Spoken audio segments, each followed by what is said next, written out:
Breaking स्वागत। जळगावमधून एक बातमी समोर येते। जळगाव शहरामध्ये एकाच आठवड्यात अस्थि चोरीची दुसरी घटना उघडकीस आलेली आहे, त्यामुळे प्रचंड खळबळ उडाली आहे। यावेळेला शिवाजीनगर या ठिकाणी स्मशानभूमीतील अंत्यसंस्कार करण्यात आलेल्या जिजाबाई पाटील यांच्या अस्थि आणि अंगावरील सोन्याचे दागिने चोरीला गेल्याचं उघडकीस आलेलं आहे। खडकेचाळीत राहणाऱ्या जिजाबाई पाटील यांचं वृद्धापकाळाने निधन झाल्यानंतर त्यांच्या कुटुंबियांनी परवा शिवाजीनगर स्मशानभूमीत अंत्यसंस्कार केले होते।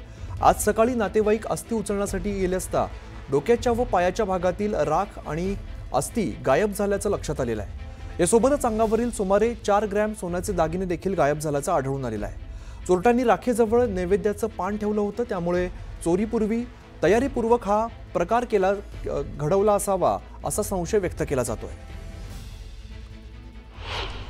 सोन्यासाठी अस्थि चोरल्याचा धक्कादायक प्रकार पुन्हा एकदा जळगाव शहरातून समोर आलेला आहे। आपण आहोत जळगाव शहरातील शिवाजीनगर स्मशानभूमीमध्ये। आपण या ठिकाणी बघू शकतायत की चोरांनी सोन्यासाठी पुन्हा एकदा मृतदेहाचे जे अस्थि आहे त्यातील डोक्याचा आणि पायाचा जो भाग आहे तो चोरून नेलेला आहे।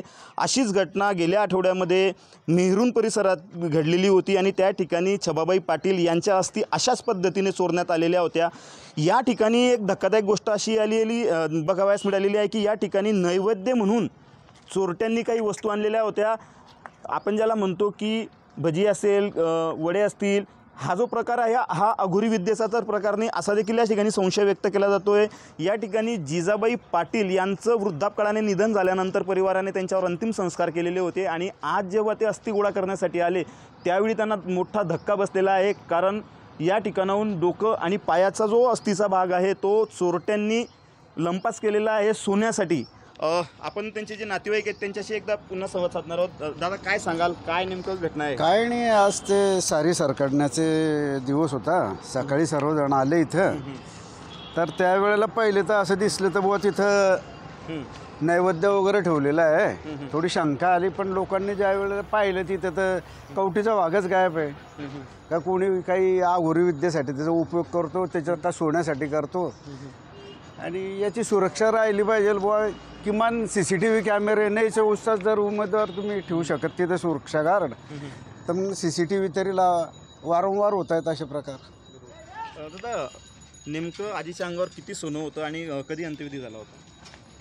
11 ऑक्टोबर 2025ला अंत्यविधी झालेला होता आणि आजीच्या अंगावर 4 ते 5 ग्रॅम सोनं नक्कीच होतं। आता आपली काय मागणी आहे नेमकी? आमची मागणी अशी जे भावनिक आहे, पैशांमध्ये काहीच नाही। भावना ज्या असतात, म्हणजे आम्हाला ज्या अस्थि वगैरे आहेत त्या आम्हाला आमच्या रिटर्न हव्यात, जेणेकरून आम्ही जे पुढील क्रिया आहेत आमच्या अंत्यक्रिया त्या व्यवस्थित करू शकू। आजीच्या सोनं वगैरे नाही मिळालं तरी चालेल। मरणाने केली सुटका, जगण्याने छळले होते, परंतु जळगावकरांचा जो छळ आहे तो मरणानंतरही सुरू असल्याचं या घटनेच्या निमित्ताने पुन्हा एकदा समोर आलेलं आहे। विजय वाघमारे, न्यूज 18 लोकमत, जळगाव।